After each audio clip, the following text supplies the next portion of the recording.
Next up on This Week in Law, we have a huge treat for you. We have a really wonderful warrior in the patent wars, Lee Cheng, who is general counsel for Newegg. We're going to talk all about Newegg's trials and tribulations in the trial court, how they do not settle patent cases, and they're having a great track record with it. Jonathan Bailey joins us, too, from Plagiarism Today. We're going to talk a bit about copyright curriculum in the schools. Evan Brown is here with us as well. Next on This Week in Law. Netcasts you love. From people you trust. This is Twit. Bandwidth for This Week in Law is provided by CashFly at CACHEFLY.com. This is Twill, This Week in Law with Denise Howell and Evan Brown. Episode 229, recorded September 27, 2013. Trolling, Trollhide. This episode of This Week in Law is brought to you by ProXPN. ProXPN is a virtual private network that allows you to use the internet the way it should be, anonymous and unfiltered. For 20% off your new account, go to proxpn.com/twit and use the code TWILL. Hey folks, it's Denise Howell here, and oh my goodness, we have such an exciting show for you today. I am so thrilled. We have Uber patent warrior Lee Cheng with us from Newegg. Lee, if you have not heard of him, is right up there on my list of favorite lawyers of all time. And you're going to see why in just a few minutes. Hello, Lee. Great to have you. Thank you, Denise. I'm very glad to have this chance to chat with your audience and to share my perspectives about patent trolls and the complete imbalance that we currently have in our legal system in favor of people who can abusively assert patents. So Lee is general counsel of Newegg. And for those of you who don't follow these things as closely as we might here on the show, Newegg had a big victory in a patent trolling case not too long ago this year, lost a trial in East Texas, as most people do when they have to go and try their patent cases there, but then won on appeal and had the final nail in the coffin on appeal happen just a couple of weeks ago now, right, Lee?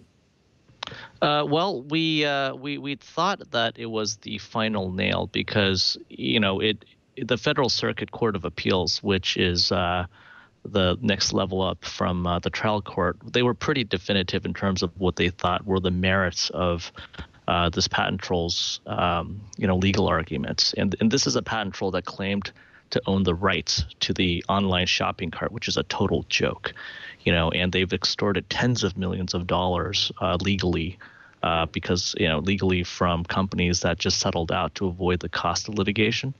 Over the years, and they have a franchise where they sue people, and they try to get people to settle because of the cost of defense is so high. So I've gotten word that potentially the troll is going to try to extend its franchise a little bit longer, and it was an answer to a prayer. I actually publicly begged God to let this troll waste more of their money, their ill-gotten gains. By filing a petition for the Supreme Court to review the Federal Circuit decision. And I've been told they intend to do that because I think they have a couple of cases still active in where they're trying to get money from people on the off chance, extremely remote chance that somehow their bad patents will be revived. And as long as they technically do not have that final ruling from the Supreme Court, they can still try to negotiate with people by, to get something because the cost of defense, again, is quite so high. So I'm hoping that this report from my counsel is true and that they're going to file a petition for the Supreme Court to hear their case. I would like nothing less. I would love to have the opportunity to I think show them that, again, in another forum to drive that final nail into their coffin. Yes. Well, we're going to get into the details of all of that and where the case stands in just a minute here. I do need to welcome the rest of our panel for today. Evan Brown, my co-host from Chicago, Illinois, and the Info Law Group. Hello, Evan. That's right. Yeah. Hello. I'd forgotten. I was just already into the conversation mentally. It's like, yeah. Need to let folks know you're here. All right. Good to see you, Denise. Hi. Happy Friday. Hi, Lee. Hi, Jonathan. Great to be here and looking forward to our conversation. Hey, Yes, Evan. me too. Jonathan Bailey is with us as well, a frequent visitor to This Week in Law. We're great to have you back, Jonathan. Jonathan. I can't. Yeah, it's cutting out on me. Sorry. It cut out on me briefly. We've been Okay, having what'd some you think? video. I've been having some tech issues. We've been having some technical difficulties with Jonathan. So we're going to try and keep Jonathan with us. We'll see how that goes. If not, we're going to get him back again on This Week in Law real soon. You can't control the internet when it fails to cooperate with you. But as we began to do there at the beginning of the show, let us jump right into the topic of patents and patent trolls. I never feel more patriotic than when we're getting ready to talk about patents for some reason. I don't know what that is. Yes. Although it doesn't, the current state of the law on patents and the fact that we're still trying to work our way through to some kind of patent reform that would address trolls doesn't make me feel all that patriotic. You know, we live in a country where lawsuits like the one that Newegg was involved in happen all the time. And I haven't really seen a hockey stick graph lately, Lee, of percentage of patent cases filed and whether there's a lot of volume increase year over year based on the fact that trolling is becoming such a popular sport. Do you happen to know those numbers? I can't remember them off the top of my head. I think, on a very broad and general basis, I mean, the number of lawsuits being filed is absolutely increasing. It's literally in the thousands. I believe it's somewhere between 4,000 to 5,000 cases. And, notwithstanding, I think a study done by the GAO recently that reported that only 20% of, patent litigation is filed by non-practicing entities. I actually think, and I'll publicly say this, I think the GAO basically just got it completely wrong. They must have used an incredibly narrow definition of a non-practicing entity. The reality is, so many people ask, what is a patent troll, right? And patent trolls especially like to challenge characterizations of themselves as patent trolls. I think over the 8 years I've been in the trenches in the troll wars, what I've come to identify as a patent troll is really form agnostic. It's really based upon what someone does. It's how they assert a patent or what kind of patent they assert.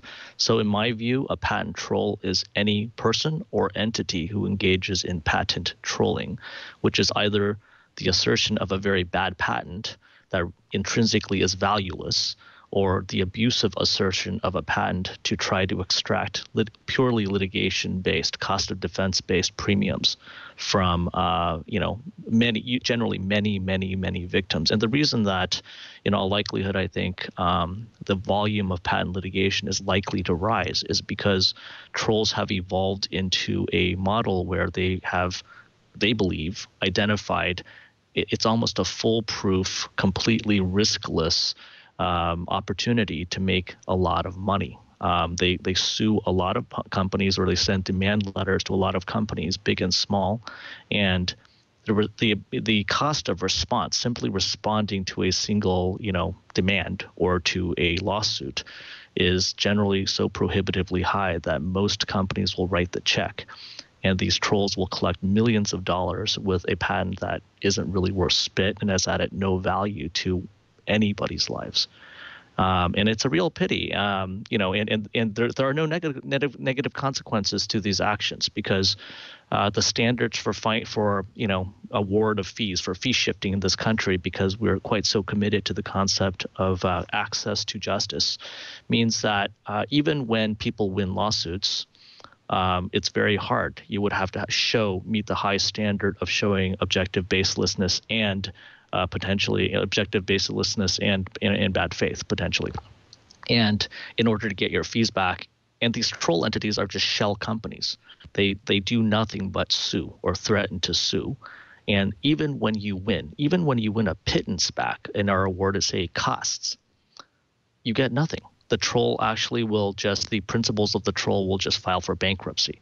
So there's no negative consequence to this type of extremely negative, non-productive activity that unfortunately is uniquely American. There's no other country in the world with this phenomenon of patent trolling in particular, and it's a real pity. It's costing the economy billions of dollars, tens of billions. The Best and Mirror report suggested that in 2011 the cost of trolling was $80 billion at the least. I think it's much higher than that in terms of lost productivity, blocked innovation. I mean, I hear from app developers. I've talked to app developers, small companies, and trolls love targeting them because they can't defend themselves. I mean, they don't have the money to hire a lawyer to file a responsive lawsuit.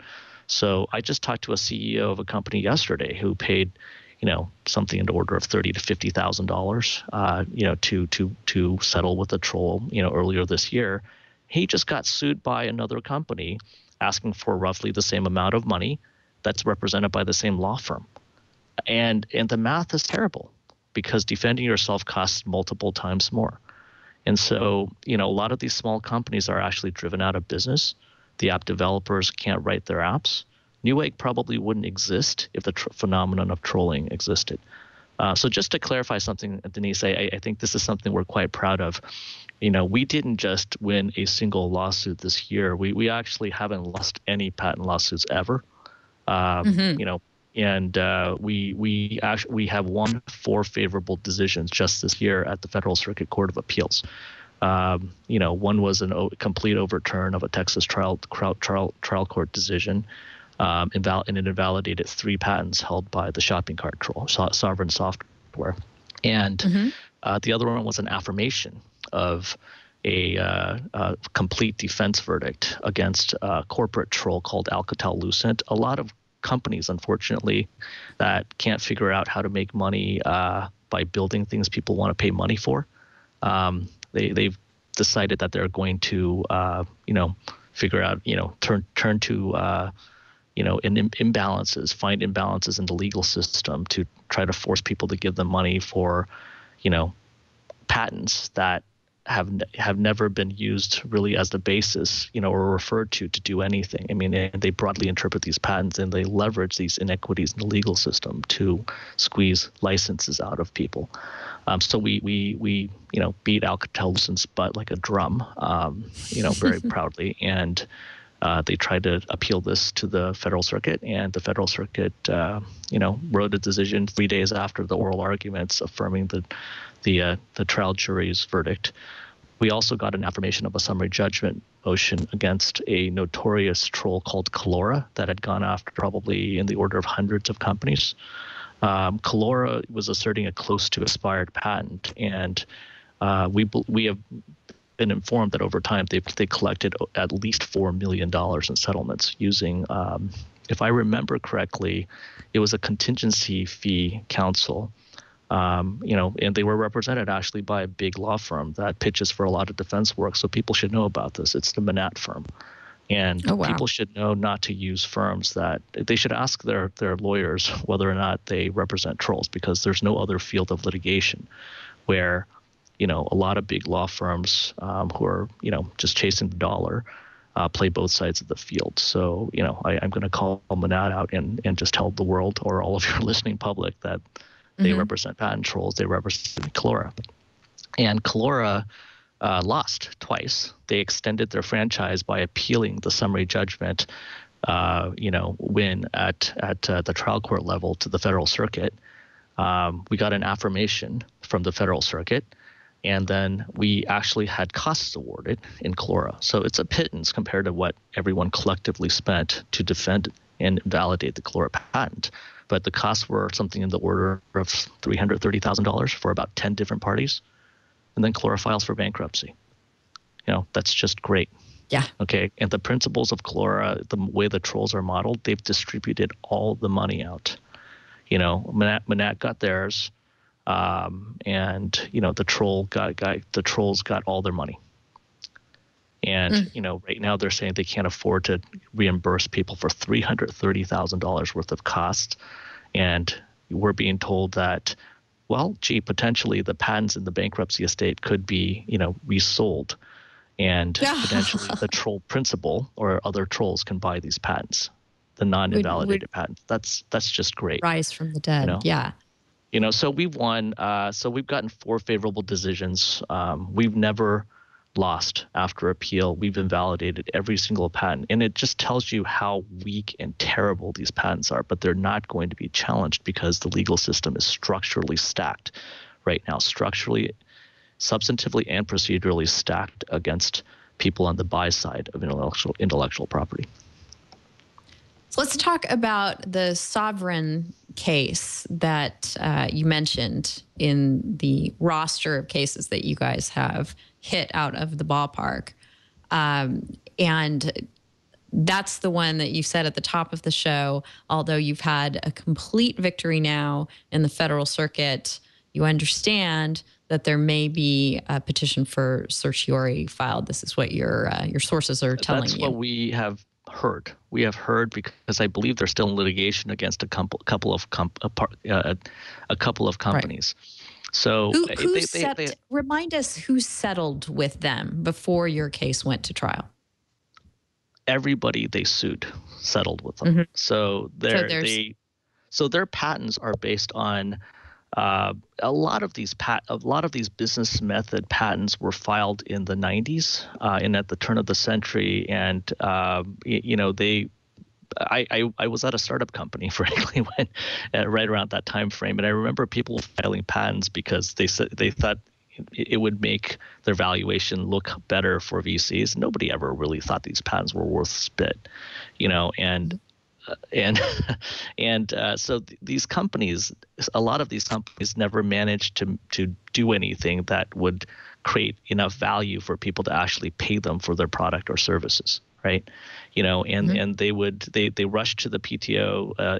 The internet was very new. The USPTO granted a lot of these patents, stamp, and a ton, and the companies then failed. Some of them actually went public, but then they failed because they couldn't make products that added value to customers' lives.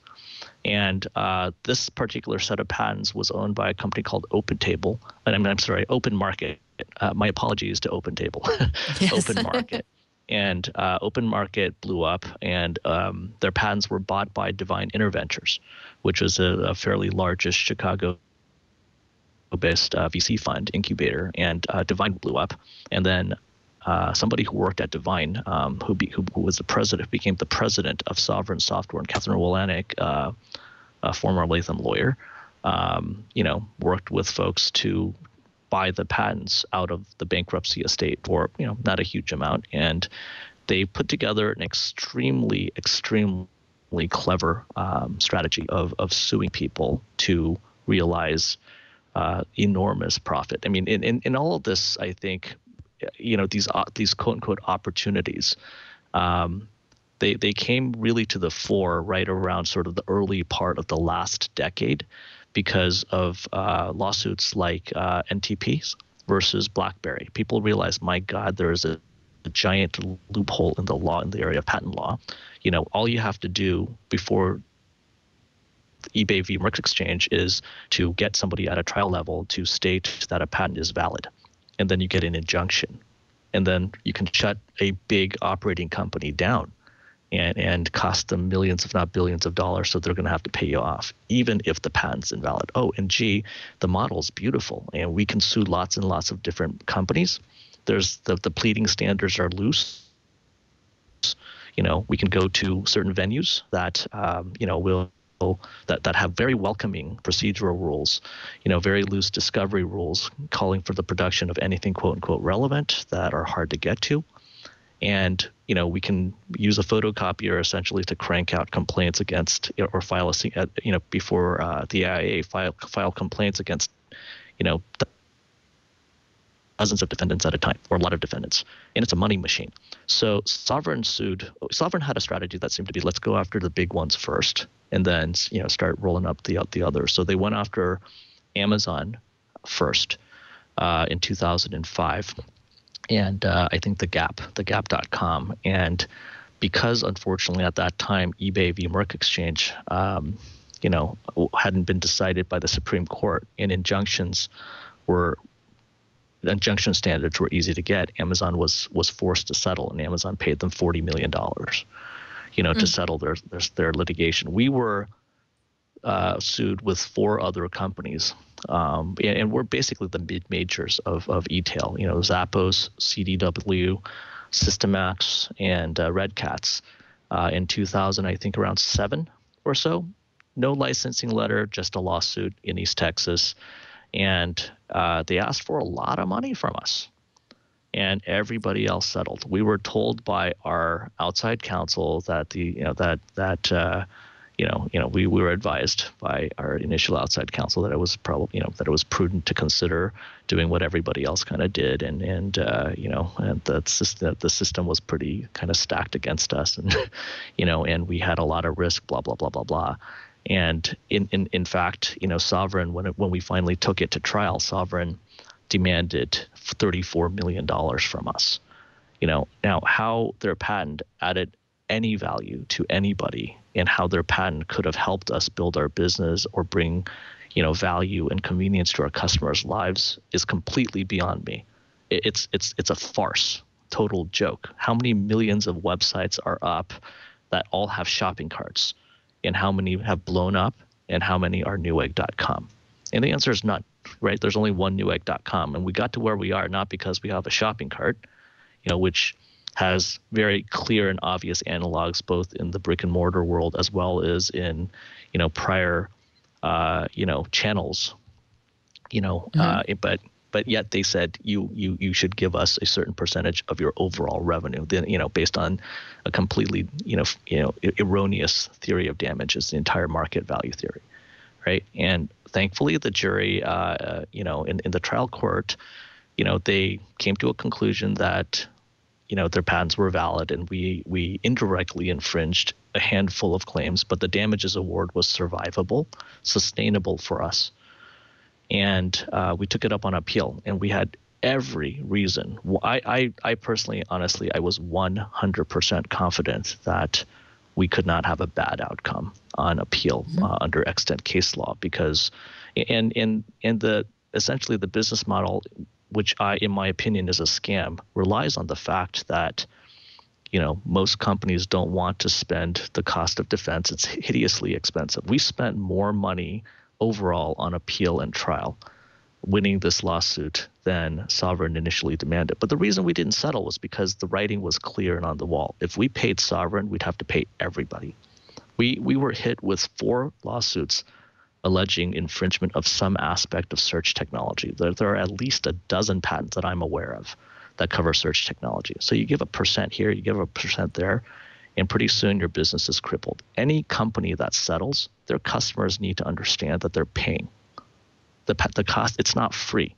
The costs are being passed on straight to them. I mean, there's a toll of the troll, and it's hitting every single consumer in America because we're all on the buy side of patented IP.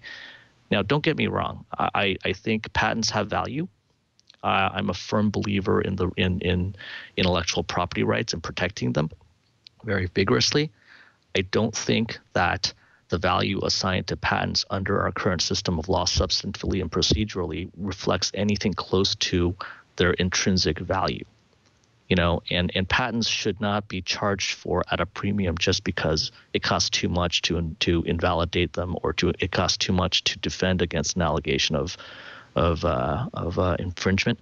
So going back to Sovereign, we came out of trial court with a modest damages award, and it took us 2.5 years to get the Court of Appeals to go through the appeals process. But the Court of Appeals invalidated every single one of Sovereign's patents, just lock, stock, barrel. And we felt vindicated. And then, of course, Sovereign tried to appeal that panel decision, tried to seek en banc review, fail, right? Fail. Right. We took another case, Alcatel-Lucent, a troll to trial. And Alcatel, very, very sadly, was such a crown jewel. I mean, at least the Lucent part was a crown jewel of American industry. Such a proud history coming from all the way from, from Bell Labs, and such a history of true innovation, of contribution to society. And as with a lot of companies that just kind of get big and successful and very rich, I think they stopped making products that customers found competitive, on the by and large, or enough to pay for their overhead. And their financial results turned out to be not so good. And, I think somebody got the bright idea that they had 27,000 patents that should be, quote unquote, monetizing best as possible. So they engaged in extremely aggressive, what they call licensing campaign. And this isn't against competitors of theirs. This is against, the universe. I can't even tell you like how many tens of thousands of letters they sent out. But almost everybody I know got one, right? And the pitch was very similar. Here are 6 patents we think you infringe. And we actually took the time and we spent tens of thousands of dollars to have these patents reviewed, and we were told they don't infringe. We don't in fact infringe. And in fact, some of these patents are probably invalid. And we communicated that, and we, along with other companies, so I can say this now because other people have had the same experience and they shared it publicly. We brought it back, and they were told, oh, well, we have 27,000 other patents. We probably infringed something, so just give us some money, right? And this is a joke. This is shame on the people at ALU and on their corporate leaders who can't figure out how to make, an honest buck here, right? So we said we're not settling. We're just not settling, and we marched into trial with our good friends from Overstock. Unfortunately, our friends at Amazon and other companies were forced to settle. But we got a full defense verdict. In that case, we invalidated their patent outright. And, that's also very gratifying. And, Alcatel hired one of the best law firms in America with, two of the top lawyers in America, Seth Waxman, very famous appellate counsel, and another gentleman. I can't remember his name off the top of my head, but Seth is, the leader of appellate practice at former Solicitor General of the United States at Wilmer Hale.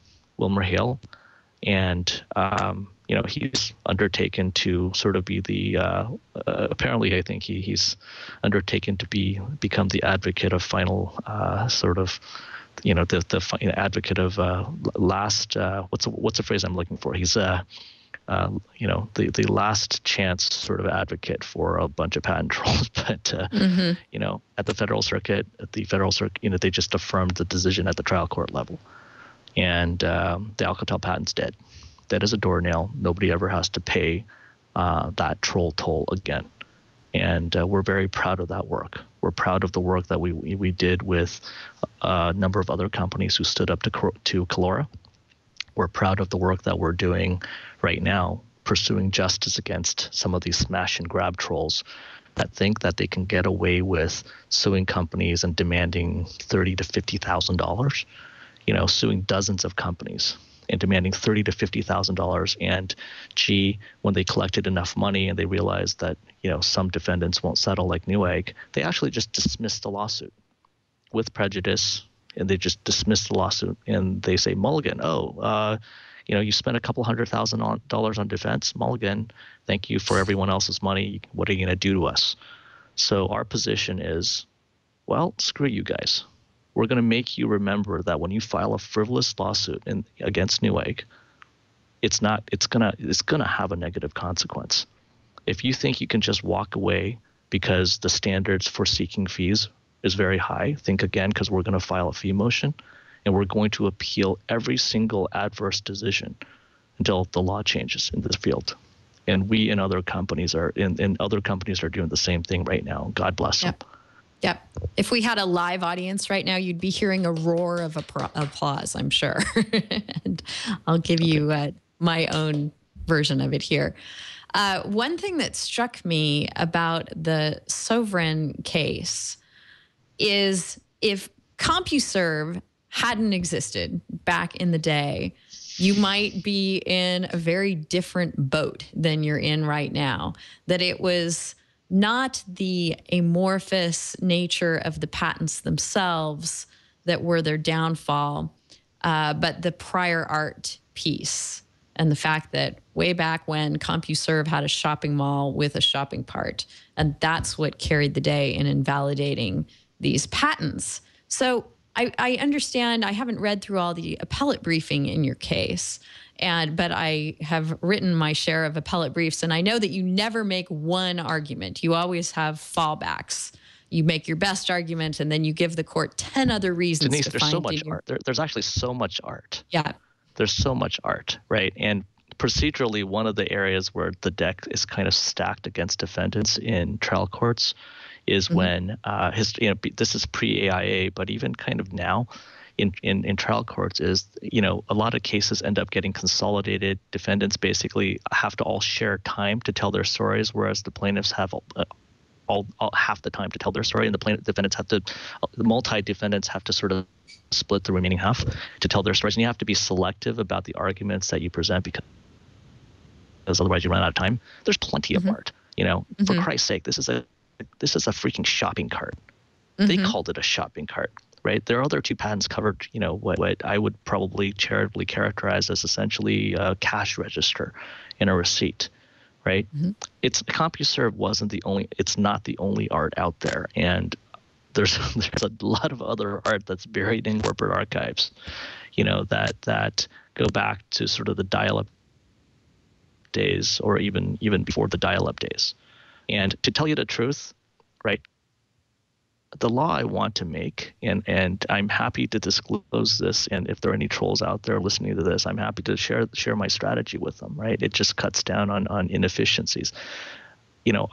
We approached the patent trolling phenomenon here at Newegg strategically. This is part of our strategy, right, to benefit our customers and to be a good corporate citizen, and we approached our defense very strategically. We're trying to make some good law here. And as gratifying as the invalidation was, we are setting up every single case that we're in to try to make law in the area of damages. That's the war.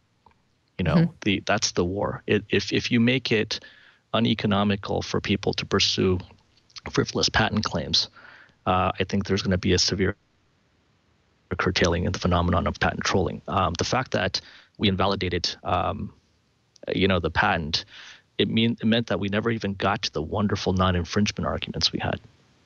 Yeah. And the fact that we didn't infringe and the patent was invalidated meant that we never ended up being able to get to the law that we're trying to make in the area of damages. And yeah, it is what it is. I'll take it. I'll take a victory, right? But and this is one way again where I think procedurally, substantively, I think laws are somewhat stacked against the buy side, the use side of intellectual property, and very much supportive of litigation industries, of which patent trolling is only the latest manifestation. Before patent trolling, you have securities class action, you have mass torts, you have all sorts of stuff. It's not an accident that a lot of plaintiffs' lawyers in the patent world, are converted class action folks, are converted PI guys. It's not an accident. After patent trolling, after we reduced it to the nuisance rent that it should be, there's going to be something else.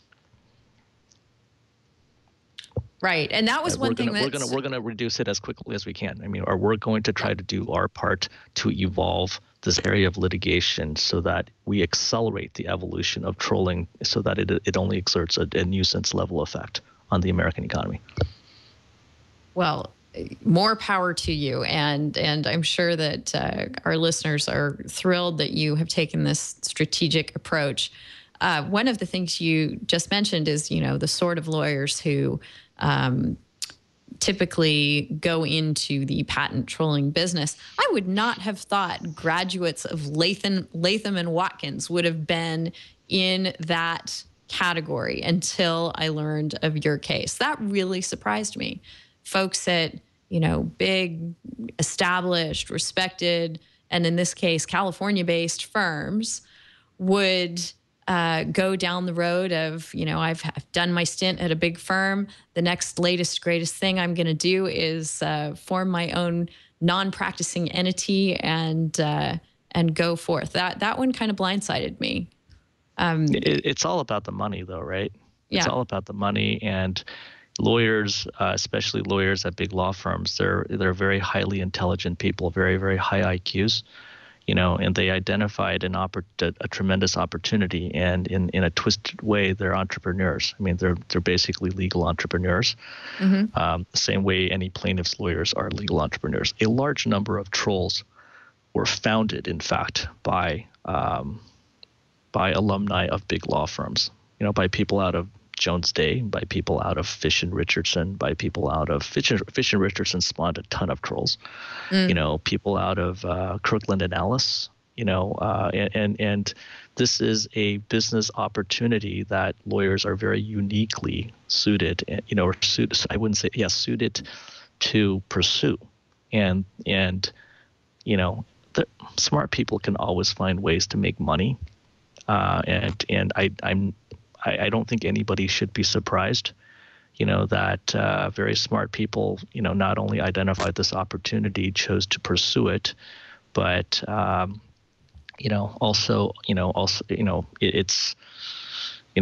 chose to pursue this opportunity. And the question then is, what are the rest of us going to do about it? And one other thing that they're able to do is, in many cases, just frankly, at least in my opinion, they figure out great ways to rationalize, what they do. And what they're doing is nothing short of advantage taking, of deficiencies in patent laws and deficiencies in our legal system. And they figure out ways to rationalize what's happening as well. We're standing up for the little guy inventor in the garage who otherwise, couldn't get any returns on their patents. And everybody has sympathy for the little guy inventors, but I can guarantee you, if anybody looked at how the proceeds of trolling got divided up, the amount flowing to actual inventors is a micro fraction of the amounts flowing to lawyers and to investors, in patents. This is not something that's spurring innovation. This is not something that's spurring the right kind of innovation, certainly. And again, this is not the first time that lawyers from big law firms have popped out to take advantage of such deficiencies in the legal system. So don't be surprised. I guess the question is really, what are we all going to do about it? Yes, and I want to get to the question of what we're going to do about it in just a minute here, and talk about some of the reform proposals on the table. Before I do that, we should go ahead and insert our first MCLE passphrase into the show. I think I'll make it the little guy in light of what we've just been discussing here. Now, we put these passphrases into the show in case you are listening for continuing legal or other professional educational credit in your jurisdiction. If you need more information about that, go to wiki.twit.tv, find our show, This Week in Law, and we've got a whole page there that will help you along those lines. Evan, before we start talking about reform, do you have any questions for Lee about the litigation they've been involved in? Was it fun? I guess would be one. No. I guess more of just a comment. I don't think there would be a finer exposition of the case against patent trolling, and Lee, you're aptly calling it the deficiency in the legal system. If you ask a patent troll, I guess they wouldn't agree that it's a deficiency. It is just what the system will provide, and it's an opportunity that's there. And in a free market economy, we can take that. I guess I'm just wondering, if a reasonable person sits down and tries to think of a way to come to the defense of a patent troll, and at least some of the things that patent trolls say that they benefit the public interest in some way. And I think you were touching this on the end, and I'm just wondering if you would comment on it. There's this group, for example, it's Acacia Research Group, where they claim that they will go and help inventors who have not been able to be successful in monetizing. If you read the testimonials on Acacia Research Group's website, they talk about inventors, widows, for example, who have passed away, but they were able to use that patent in a way that benefited the inventor, kind of carried it on like that. And in that sense also spurs innovation, or at least furthers the innovation. Another big argument that you see in defense of patent trolls is how having these patents out there being asserted actually causes startups and other companies, not necessarily startups, but even maybe ventures the size of Newegg, to actually do new innovations to get around that. And that raises the sum total of benefit to society as much as there is. All right. Well, why do you say that? Dude, that's so much crap. If we had to spend 6 times as much to figure out how to write a shopping cart, right? That if a fundamental, there are a whole bunch of problems wrong with our patent laws, right? Relatively on a relative basis, and one of the issues I think where the ships kind of sailed is around subject matter patentability. We're one of the few countries in the world that allows business methods and software to be patented, as opposed to be properly being protected under a copyright regime.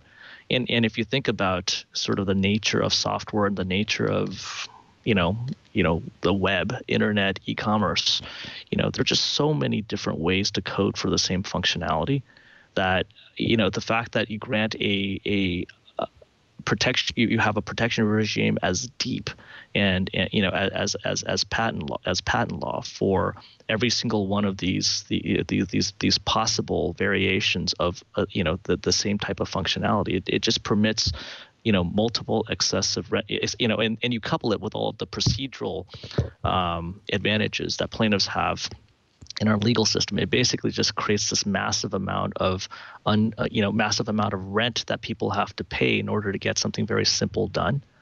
And straightforward that could benefit society. Now, going back to the point about the benefits to the alleged benefits to the mom and pop or the solo inventor in the garage, again, no one's really done an economic study, but I'll bet I can put a large sum of money on the table that individual inventors get a micro fraction of the monies that are paid to trolls every single year, and that are the cost of trolls every single year. Most of the money goes to lawyers and to investors, and as opposed to individual inventors. Maybe a case it can trot out, a story of a widow that they helped enrich. Maybe I don't know, Eric Spangenberg can point to one guy who filed a patent that that they helped get a sizable amount of money. Those stories are on the whole, I think, very, very rare.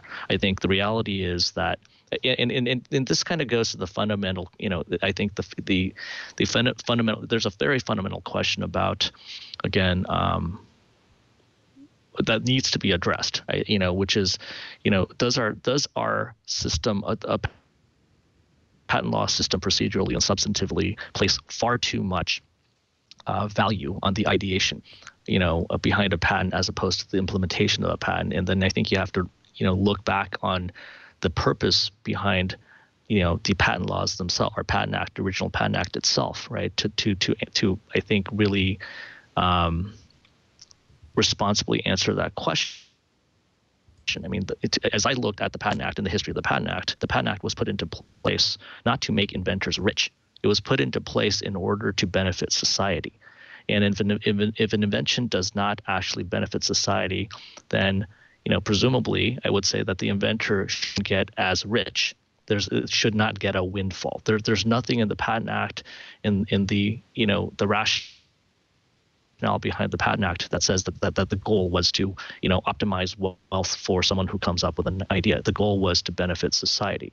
And right now what we have is a system that basically says ideation can result in a giant windfall.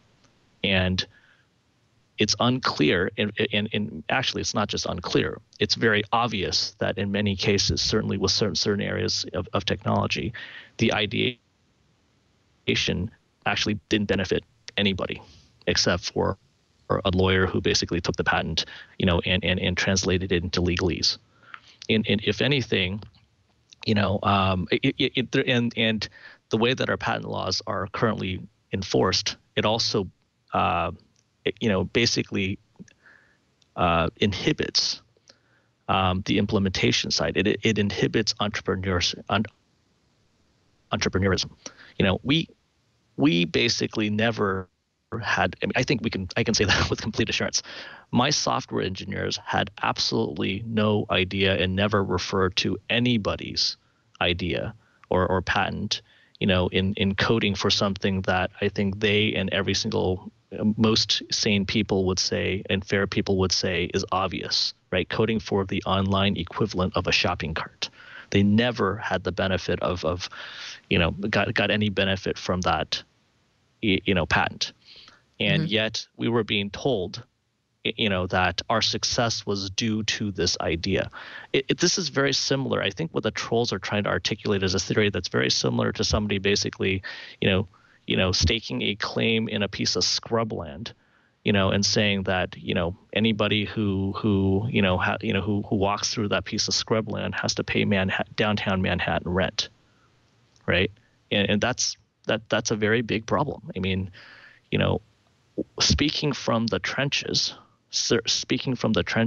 right? Again, there is absolutely no merit or infinitesimal merit to what Acacia is saying about the benefits of their enforcement program.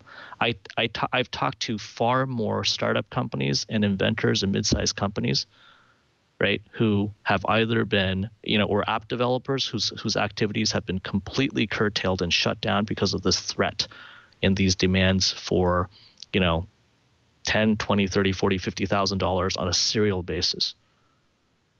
And I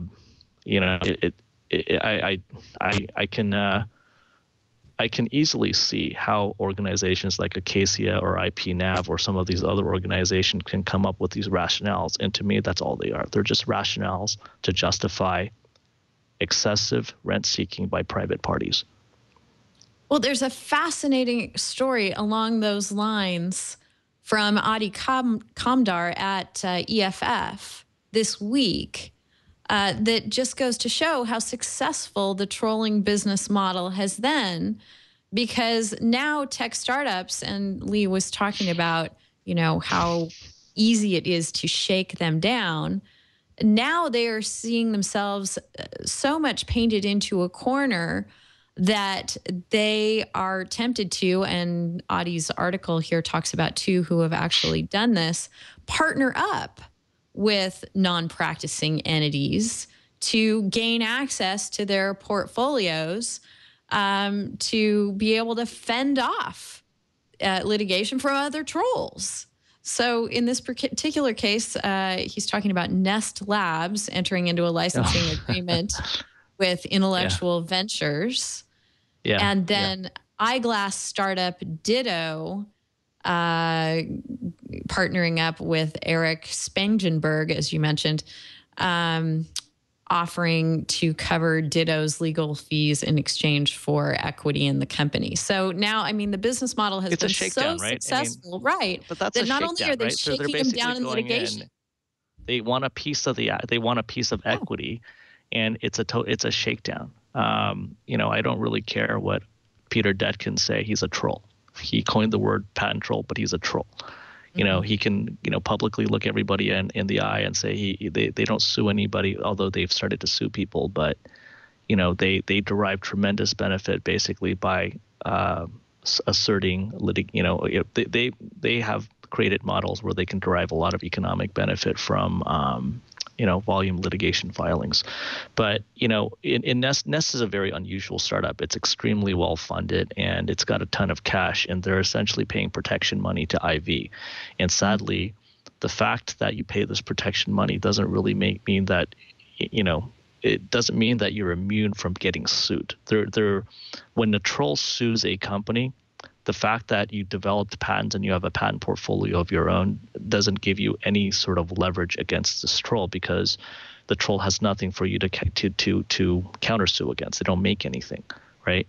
So if a troll were to sue Nest and they happen to have some patents that could read on some Nest activities, the fact that there's IV behind it, they may or may not, that the troll suing Nest may or may not offer IV professional courtesy, and not sue a company that's in the portfolio of IV, right? And so honor what's among IV? trolls. Yeah, I mean, what's IV going to do? Countersue a shell entity with absolutely no business activity? Nest is, again, very unusual. They're extremely well funded, so they can afford to pay. And big companies kind of, unfortunately, I mean, they pay huge amounts in protection money to the mega trolls, like the network managed by Spangenberg, to Acacia, to IV. Smaller companies, unfortunately, just real startups, with bootstrapped, they don't have that luxury. I guarantee you Ditto's venture funded, right? Mm-hmm. They just don't have that luxury to consider some of those options of buying into protection pools. And these small companies, in fact, sometimes, to add injury to insult, these small companies are forced to cross-license their patents to a troll to get out of litigation. What a joke, right? Yeah. Total joke. And so, yeah, I mean, I have to say, trolls are very, very entrepreneurial. The founders of trolls are very entrepreneurial. Eric Spangenberg's a very entrepreneurial guy, except I think that there are certain ways of making money and there's other ways of making money. There are lots of ways to make money, and there are ways that add a net benefit to society, and there are ways that, frankly, in my opinion, constitute nothing more than advantage taking. And unfortunately, our system of laws, it enables and permits serial advantage taking by the plethora of lawyers, who are licensed to practice law in America. All right. Well, before we get into talking about reform and how we can aid this situation, I do want to thank our sponsor for this episode of This Week in Law, and it is ProXPN. ProXPN, if you're not yet using them, is a global virtual private network that works through almost any internet connection and creates a secure encrypted tunnel through which all your online data passes back and forth. Any online application can work with ProXPN, including your web browser, email, file sharing, and instant messaging programs. ProXPN keeps everything you do online hidden from prying eyes, disguising your physical location and giving you unfettered access to any website or online service, no matter where you live or travel to. So if you don't want to be taken advantage of by folks who may want to grab your passwords or otherwise invade your privacy, this is the tool you need to check out. You're going to have complete online privacy through a 512-bit encryption tunnel. It works via OpenVPN or PPTP. You get to choose. You protect yourself against your ISP's 6 strikes rule.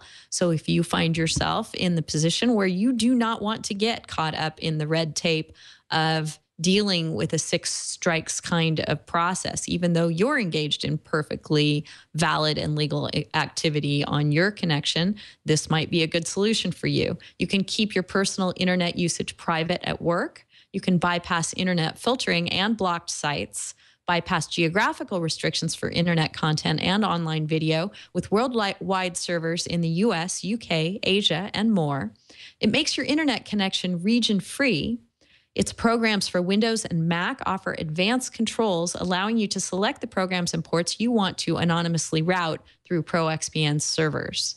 ProXPN also works with your iOS or Android device, allowing you to use your data plan or public or corporate Wi-Fi with complete and total privacy on the go. There's a new ProXPN app for Android in the Google Play Store that supports OpenVPN. So you've got to check that out if you're on the Android side of things. There's world-class customer support. So if you have any questions about what's going to work with ProXPN, if you have some other filter that you want to remain in place and yet you still want to use ProXPN, they're going to be there for you and help you figure out the best way to apply their product in your situation. Steve Gibson loves this product. You need to check out his thorough review of it on Security Now. And you need to head over to proxpn.com/twit for more information and to sign up. ProXPN premium accounts are usually $9.95 a month or $74.95 for the whole year, but there's no need to pay that. You can use this code, TWIL, and you'll get 20% off the lifetime of your account. That's less than $5 a month on the yearly plan. If you're not satisfied, you can cancel within 7 days and get a full refund. So go to proxpn.com/twit, sign up with the code TWIL, TWIL. Thank you so much, ProXPN, for your support of This Week in Law. We love this sponsor. You guys really need to check it out. All right, so we're going to talk about how to make things better. There are a huge number of patent reform proposals pending right now. And for a full list of that, actually, there are so many on deck at the moment. EFF has actually wrangled up all of them in one place if you want to take a look. And you can find that and all the other stories that we're discussing today, a whole bunch of background on Newegg's legal battles at delicious.com/thisweekinlaw/229. All our discussion points for this show will be right there. So we're definitely moving towards patent reform. Congressmen and senators are talking about it. Lee, do you think that any of the legislative proposals are ones that your company is going to get behind, that you think other people can get behind? Every single proposal to reform the patent system, and to address the asymmetry in patent laws. I think, there's some that are probably a little bit more realistic than others. I would encourage every single person, all of your listeners and everybody just to be aware and get involved, because I think that's the most important part of making sure that reform happens sooner or later. Reform is going to occur. These abuses will be curtailed if our republic's going to survive.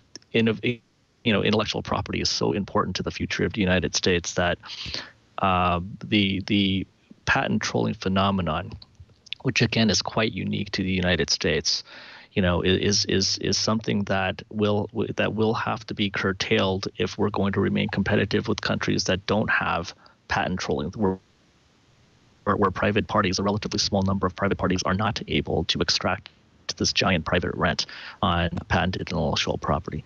But that said, I think just candidly within the last probably literally 3-6 months, it's become very, very obvious, just like, it was when the AIA passed.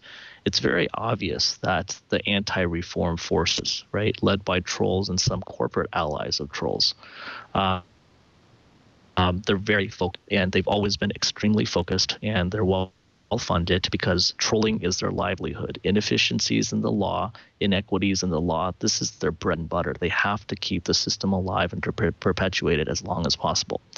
And so they've been lobbying hard against reform. And a lot of the lobbying against reform, the arguments against reform, Evan raised a couple of them earlier. I mean, they're the same thing that, the Bill Rocks of the world and security class action lawyers raised as well, when they were fighting, against reform of securities laws. I mean, we're standing up for the little guys, the school teacher who, had their savings wiped out. Again, let's take a look at how much the school teachers got versus like the plaintiffs' lawyers, right? Except now we have a different also set of economics where you have investors now in some of these litigation funds and investors in litigation, which is kind of bizarre, but I think people have figured out. Some folks think they've structured around some champerty rules and so on. But people need to get involved. People need to make themselves aware that this is actually a daily drain on their personal pocketbooks, because every single time that a troll gets money, that means that some company is going to raise prices. And every single time basically a troll gets money, that means that there's less money to spend on R&D. That means that companies can't hire, startups can't hire, staff to build their products out and to sell their products to their customers. And there's a cost. That's why Newegg continues to fight. We don't get sued a whole lot anymore because I can pretty much assure a troll and their contingency fee lawyer that we're going to see it through. Not only are we going to see it through, everybody else that they sue, we're going to call them all to tell all of them that they really should consider, consider basically fighting harder to push for justice. And but still, why do we fight? We continue the fight because it's the right thing to do. We continue this fight because we realize that we're still paying. We're paying more for products from our vendors, which we then have to pass on to our customers, our valued customers, because those vendors are paying off trolls. We pay more for technology that we license because the technology solutions providers are charging us more to cover their costs for fighting or paying off patent trolls. And then ultimately as consumers too, I mean, every single one of us, every time we purchase anything that contains patented intellectual property, which is almost everything, we're paying more.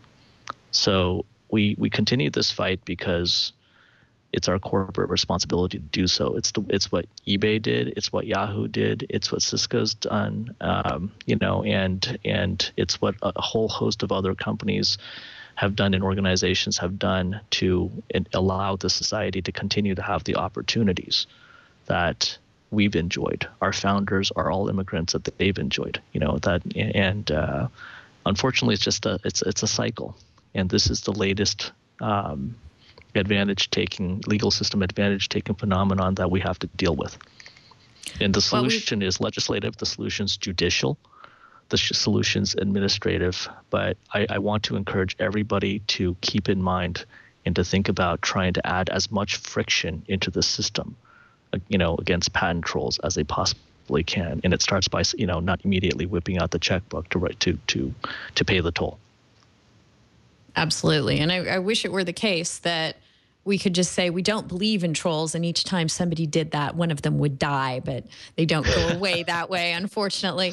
Congressman Bob Goodlatte in the House Judiciary Committee this week released a second discussion draft of his bill aimed at abusive patent troll litigation, with a lot of the points that Lee mentioned today.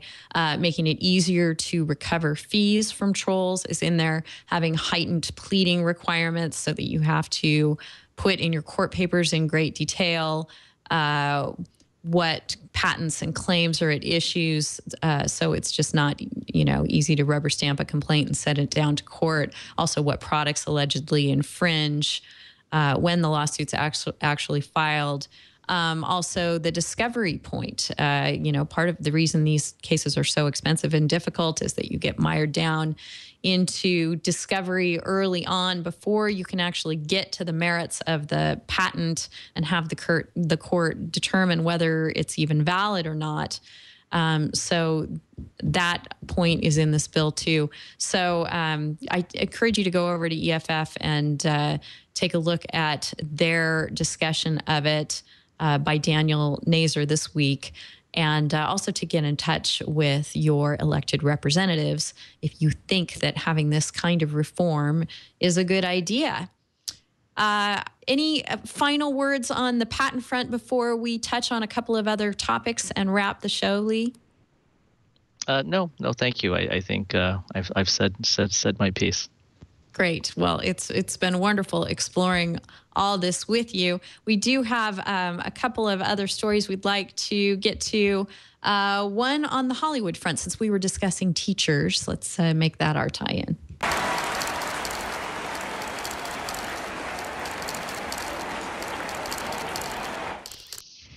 I guess it's not just the teachers who want to, or not just the patent trolls who want to help out the teachers and make sure that they are well represented. Or I guess it was LARAC that always was making that claim in securities litigation on behalf of the little guy. Here, the entertainment industry, particularly the MPAA, wants to help the teachers teach your kids about copyright infringement, although unfortunately in the elementary curriculum, there's a whole lot of discussion of what not to do, very little discussion, in fact, zero discussion at all of fair use, which they've decided that elementary school kids just can't get their heads around.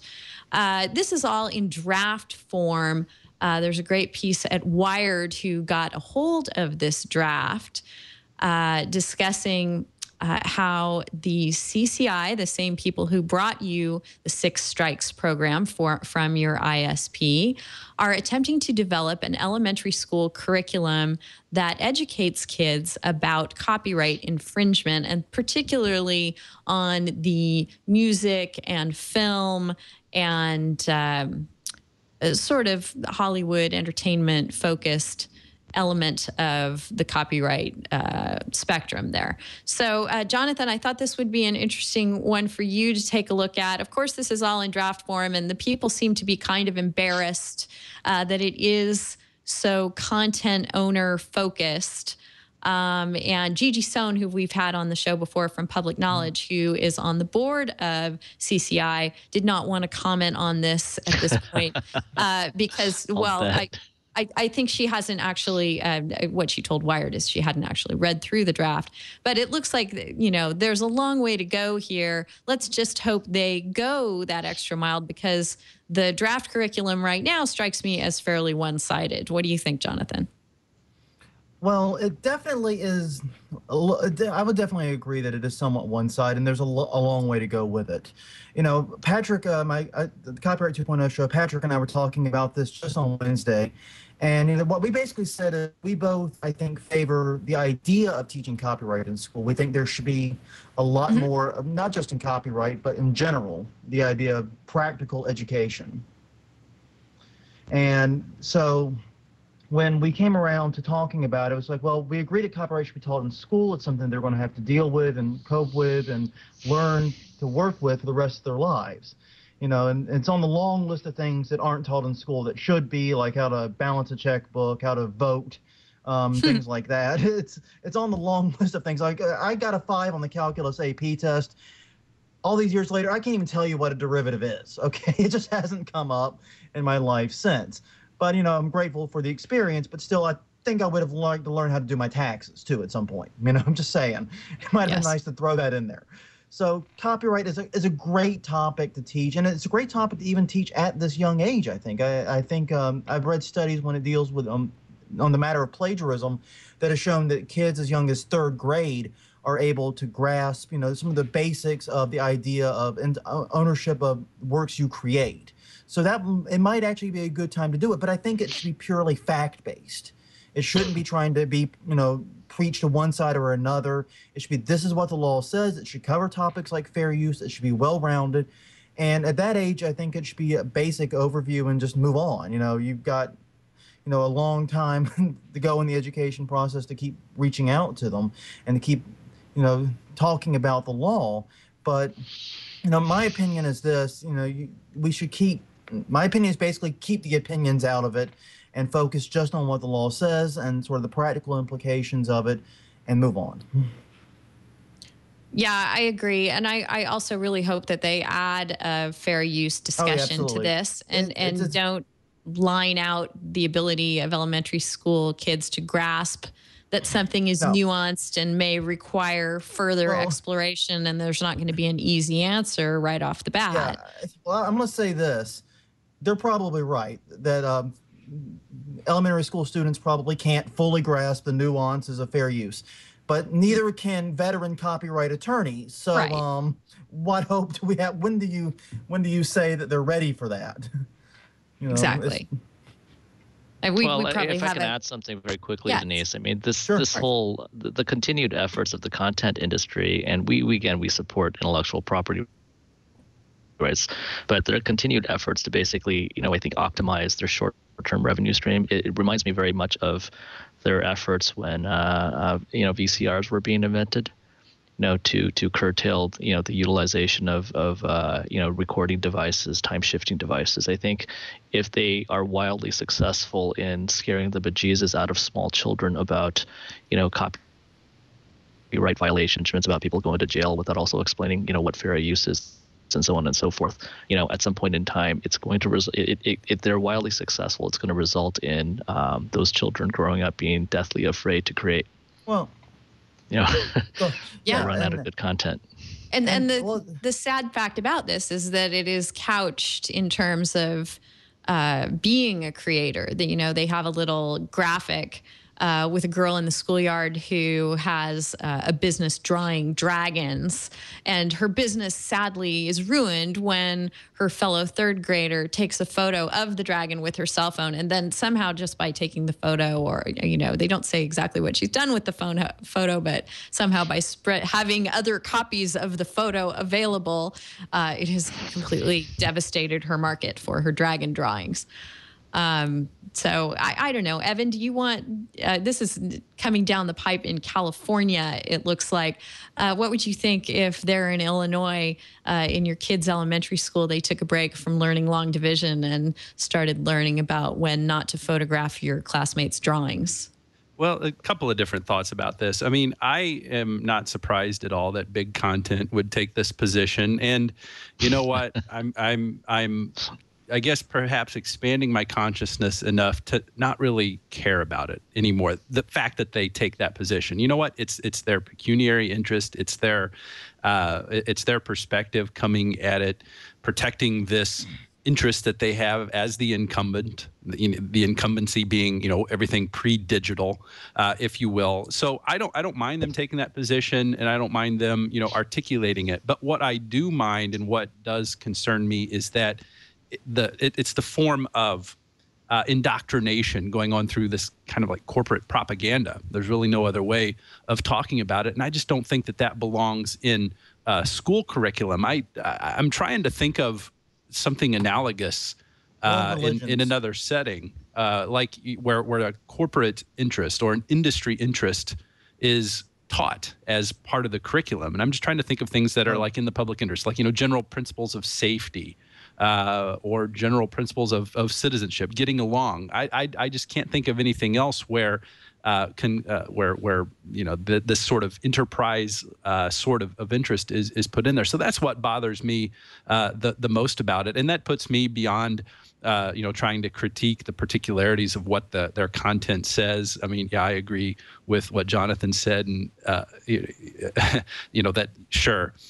People much older than in the 6th grade can't understand fair use all that well. It's pretty nuanced. So I don't care if that makes it in there one way or the other. I just don't like the fact that it's there in the first place. But I'm not going to take umbrage at the fact that this part of the economy takes this position and tries to further this interest. So you don't think copyright should be taught at all in school? You don't think it's something that should be taught at any grade, any level? It just seems to me like it's something that increasingly they are going to bump into, students are going to interact with. And I feel kind of weird. The only reason I got taught copyright at all was because I went into journalism school and got it my sophomore year in college. It feels kind of weird in the digital age to not know what the rules, for dealing with content are. Yeah, I don't know. I mean, I would, maybe I'm being too puritanical about this. I would prefer my kids to go and learn about calculus and derivatives and how to conjugate a verb and diagram a sentence and all this stuff, and leave the economic interests. I mean, maybe what's bugging me about this is that this seems more like a normative or an ethical issue. And again, I'm not going so far as to say that there is no place for teaching good citizenship. Part of the important component of education is to help the next generations become a part of society and a functioning, part of it. My kids' school's motto is, they're they're respectful, responsible, and safe. That's drilled into their heads. And so, I'm not sure that I see the need to become any more granular than that with little kids like this to really get these kinds of concepts in here. I would feel much more comfortable sitting with my sons, on the sofa, deciding what kind of content to watch together, and talk about copyright in that context, rather than have the risk of the corporate interest being so formulated and put in them that way to give them the skewed perspective, which doesn't take into accounts those of us who are more enthusiastic about things like remix culture and the more liberal approach to intellectual property law. All right. Well, I'm going to make third grade photography our second passphrase for this episode of This Week in Law. We hope you're going out there and applying for MCLE credit when we have such great folks as Lee Chang, General Counsel of Newegg, and Jonathan Bailey, the author of Plagiarism Today, and Evan and me chatting about these topics every week. We'd love for you to be able to benefit not just from the fun that we're having here, but also from being able to enhance your understanding of the law on these points. We're going to give you our tips and resources of the week. At this point, we'll wrap up with that. Our tip of the week has to do with Supreme Court opinions and the internet. And the tip would be when you see a citation to a website in a Supreme Court opinion, you shouldn't assume that that website is at all there, operational, and ready for you to review. The Jay-Z that we rock out to here in the world of law and technology is Jonathan Zittrain. And he commissioned a study on link rot in Supreme Court opinions and has found that a vast number of hyperlinks, 49% of the hyperlinks in Supreme Court decisions no longer work at all. Sometimes you'll get justices linking to videos that enhance your understanding of their reasoning. You'll get them linking to resources, et cetera. And unfortunately, there's not a good solution for making sure that those things once linked in a Supreme Court opinion actually remain there for posterity. In fact, in the New York Times article on this, there's an example of someone who bought the domain to a defunct link in a Supreme Court opinion and asked, aren't you glad you didn't cite this web page? This is what you see when you click through. If you had, like Justice Alito did, the original content would have long since disappeared, and someone else might come along and purchase the domain in order to make a comment about the transience of linked information in the internet age. So our tip is to, if you are the Supreme Court, perhaps follow the lead of the Ninth Circuit and try and have, at least a database of those links that you're keeping them yourself. Or now this is one of our resources of the week. If you are someone who cares about legal citation and having it be durable, Jonathan Zittrain and others are working on a project called PermaCC. Now, this allows writers and editors of legal documents to actually take the link that they want to cite, give it to PermaCC, who then promises, their goal is to keep, we're going to give you a new link and this link's going to be permanent. We're not going to go away. So that's an option for you if you do a lot of legal writing. There's also Go ahead, Jonathan. There's another site that does something very similar. It's called webcitation.org. Mm-hmm. They provide a very similar service. They've been around for a long time. They actually target academia more than the legal field, but no reason they can't be used for that as well. So maybe something to consider. They're also running a crowdsourcing campaign to expand their operation. I like it. And then, so in addition to PermaCC, we're going to point you toward a Google Hangout that is being hosted this coming week by the EFF. It involves the TPP, the Trans-Pacific Partnership. They're going to do sort of a session where you can learn more about the TPP's copyright provisions and their impact on users, their effect on U.S. copyright law, and working together to protect access to materials. That's going to be on Tuesday, October 1st at 2 p.m. Pacific time over on Google. And again, we'll put the link to that in our delicious discussion points if you want the direct link to where you should go to participate in that hangout. That's delicious.com/thisweekinlaw/229. And finally, our final tip for you is to dress chicly and send a message when you do.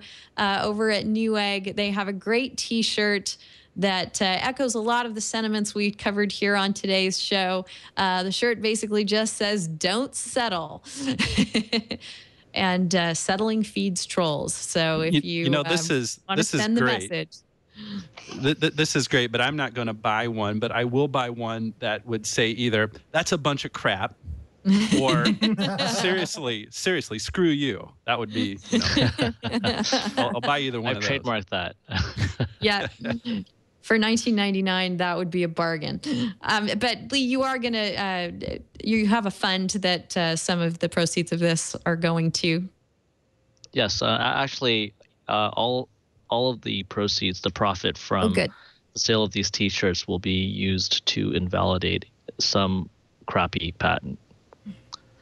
Good. And Lee, I've got to say, yes, your language is so refreshingly adroit for a lawyer and a general counsel. In addition to being very straightforward with us here today, I love the quotes that made their way into some of the Ars Technica coverage of your legal battles, which include patent trolls as scum-sucking douchebags.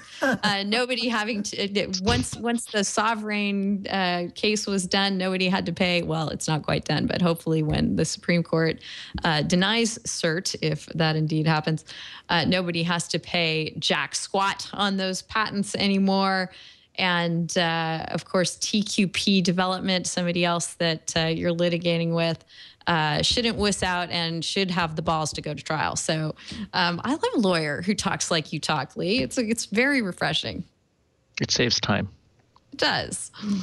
All right. Well, in the interest of saving time and getting on to the next show on the network, we're going to go ahead and wrap up this episode of This Week in Law. It has been a really great pleasure chatting with you all today. I learned a ton. I hope you guys did too. Lee, keep fighting the good fight. It's been really a thrill to talk with you today. Thank you, Denise. Thanks, Evan. I appreciate the opportunity. Yeah, it was lots of fun.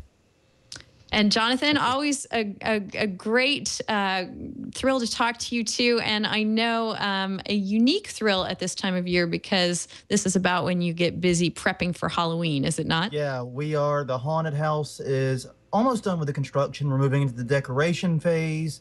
Hopefully, knock on wood, I think the flyers for the haunt just arrived while we were on the podcast. I think I heard my dog snarling at something, so I'll have to go check that when we get offline. But yeah, so it's the busy time right now. All right. Well, hopefully you'll have a lot of trolls in the house because there's some scary ones out there. Not patent trolls, just the good ones, right? Ones that hide under bridges. Yes. Evan, always is great to talk to you.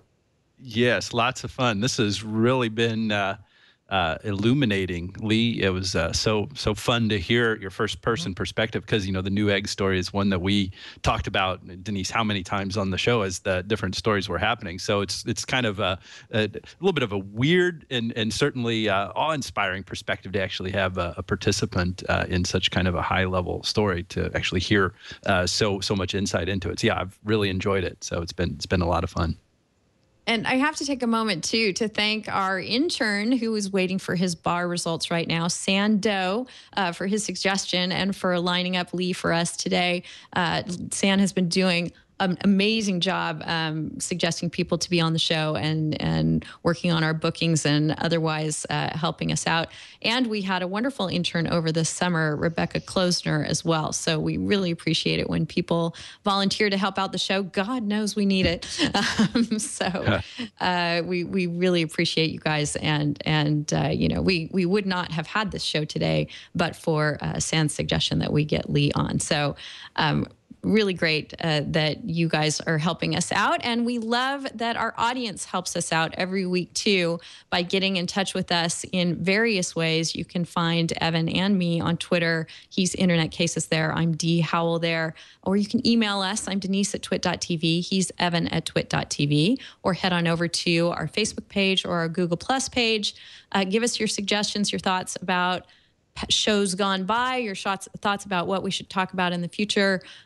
This is how we put together our rundowns each week and decide who to have on and what to discuss. So it's a very participatory thing for all of us, and we really, really appreciate the audience engagement that you give us. We really couldn't do the show without you doing that for us. Also, if you're interested in going back and looking at some of the old shows, you can find them all at twit.tv/twill. You can find this episode just as soon as it's out of post-production, as well as going back to the beginning of our doing the show. You can also find us on YouTube at youtube.com/thisweekinlaw. You'll find us on Roku and in iTunes and basically wherever you like to consume your netcast-oriented entertainment. We're going to be there for you. And we're going to be there for you next week when we come back at 11 o'clock Pacific time to record our next episode. We hope you'll join us then, and we will see you next week. Take care.